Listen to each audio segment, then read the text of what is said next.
Welcome to XMGO, your never-ending efforts and continuous improvement. Yay! Making decisions is not always as easy as it looks.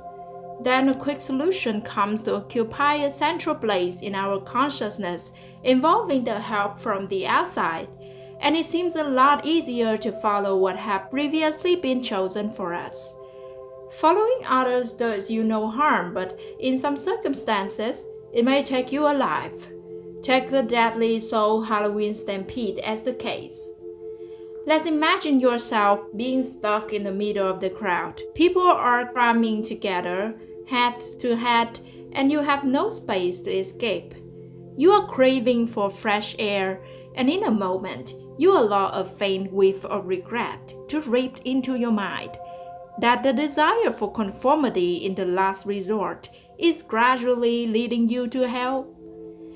As far as we know, human development is affected by myriad factors, and the environment foremost plays a critical role in orienting our social behaviors. Living in the 21st century, it's impossible for an individual to live a life of wilderness unless he or she shares the same story with a young boy lost in the wood, Tarzan.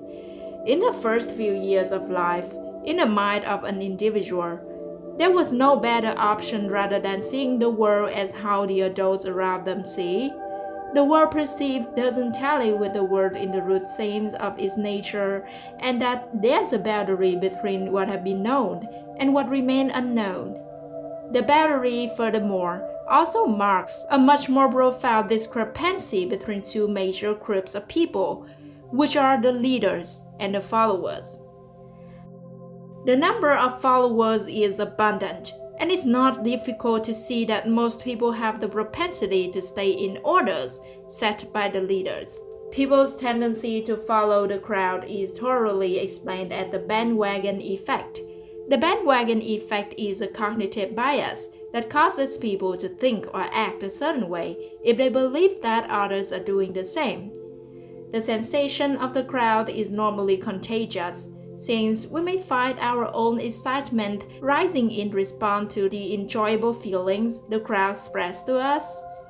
In the Itaewon incident, tens of thousands of young partygoers had crowded into one narrow alley because they wanted to have fun. The crowd, though in this case, is meant to be entertaining, ultimately turned into a nightmare due to the ignorance and suffering that Buddha relentlessly reminded his practitioners.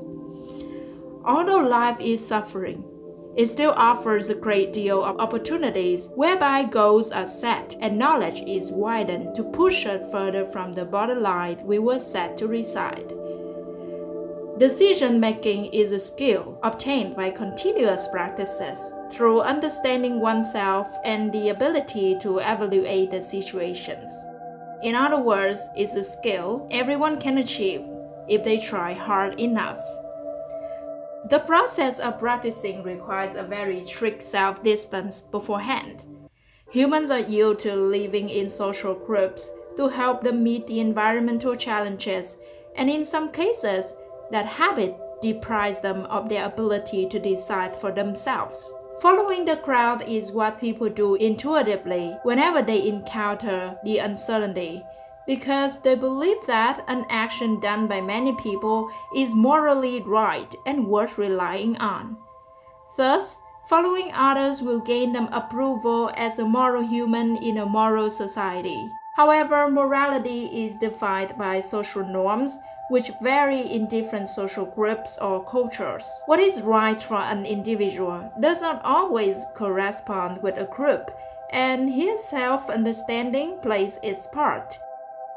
Creating a temporal distance from other people may be a good advice for those who seek solutions for whatever decision they are about to make. Then, the next few steps belong to the process of evaluating the situation. Now, myriad questions emerge in the brain, as in an imaginary court how the plaintiff and the defendant contest each other, and it should result in a rational solution which best suits the individual's perspective and living manner. The deadly Seoul Halloween Stampede is a tragedy that no one wishes for, but it would have been avoidable if the authorities had forecasted the consequences and each one of those young people had known what they really needed for their Halloween night instead of following the crowd. The deaths of more than 150 people in that Halloween party crash is inarguably a dreadful lesson for every one of us to be highly aware of our own decisions because everything leads to a consequence and we account for it.